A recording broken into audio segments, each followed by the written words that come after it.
যারা এরকম অমানবিক ঘটনার জন্ম দিয়েছিলেন, মানবতা বিরোধী অপরাধ সংগঠনে সহায়তা করেছিলেন, প্রত্যেককেই আইনের আওতায় আনা উচিত বলে আমরা মনে করি। যে সরকার এই রাষ্ট্রটাকে পরিচালনা করেছিলেন, যে রাজনৈতিক সরকার সেই রাষ্ট্রটিকে পরিচালনা করেছিলেন, সেই সরকার এবং ওই রাজনৈতিক দলের দায় কোনো অংশেই কম নয়। সেই কারণে আমরা বিশ্বাস করি যারা সেই দিন সুপিরিয়র রেসপন্সিবিলিটি যাদের ছিল, যারা মাঠ পর্যায়ে ওই সুপিরিয়রের কমান্ড যারা কমপ্লাই করেছে মাঠ পর্যায়ে, এবং যে রাজনৈতিক সংগঠন যারা এই সরকারে ছিলেন, যারা এই ফ্যাসিস্ট রাষ্ট্র কায়েম করেছিলেন, যারা এরকম অমানবিক ঘটনার জন্ম দিয়েছিলেন, মানবতা বিরোধী অপরাধ সংগঠনে সহায়তা করেছিলেন, প্রত্যেককেই আইনের আওতায় আনা উচিত বলে আমরা মনে করি। এভাবেই কোটি কোটি মানুষের ঘরে দেশ জুড়ে ফ্রিজ একটাই, ওয়ালটন। এবং তার লক্ষ্য নিয়েই আমাদের প্রসিকিউশন টিম, আন্তর্জাতিক অপরাধ ট্রাইব্যুনালের প্রসিকিউশন টিম এবং তদন্ত টিম, তারা একযোগে সেইভাবে কাজ করে যাচ্ছে।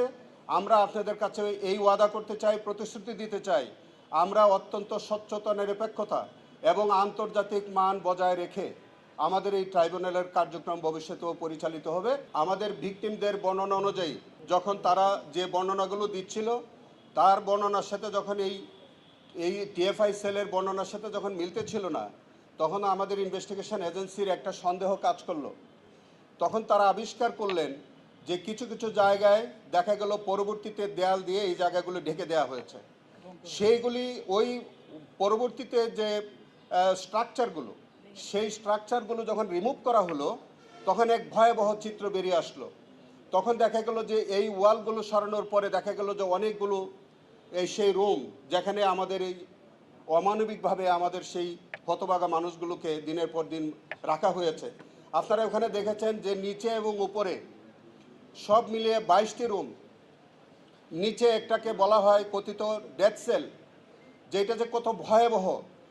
এবং এইটাও আমি আপনাদের কাছে বিনয়ের সাথে বলতে চাই, আপনারা নিজেরা সরজমিনে দেখেছেন যে রুমগুলো তারা কনস্ট্রাকশন করেছে, এইটাই কিন্তু রাষ্ট্রীয় কোনো অফিসিয়াল কোনো কাজে লাগবার ব্যাপার নাই। তাহলে টোটাল 29টা রুম কী কারণে বানানো হয়েছিল, এইটা অবশ্যই সংশ্লিষ্ট আসামিদেরকে ব্যাখ্যা দিতে হবে। আপনি যে কথা বলেছেন যে তৎকালীন র্যাবের যারা এই এভিডেন্স গোপন করার জন্য যারা এই পরবর্তীতে ওয়াল আপ করেছে, কনস্ট্রাকশন করেছে, তারাও কিন্তু বিচার থেকে এড়িয়ে যাওয়ার কোনো সুযোগ নাই। সেইগুলো আমরা ইনভেস্টিগেশন করে দেখছি।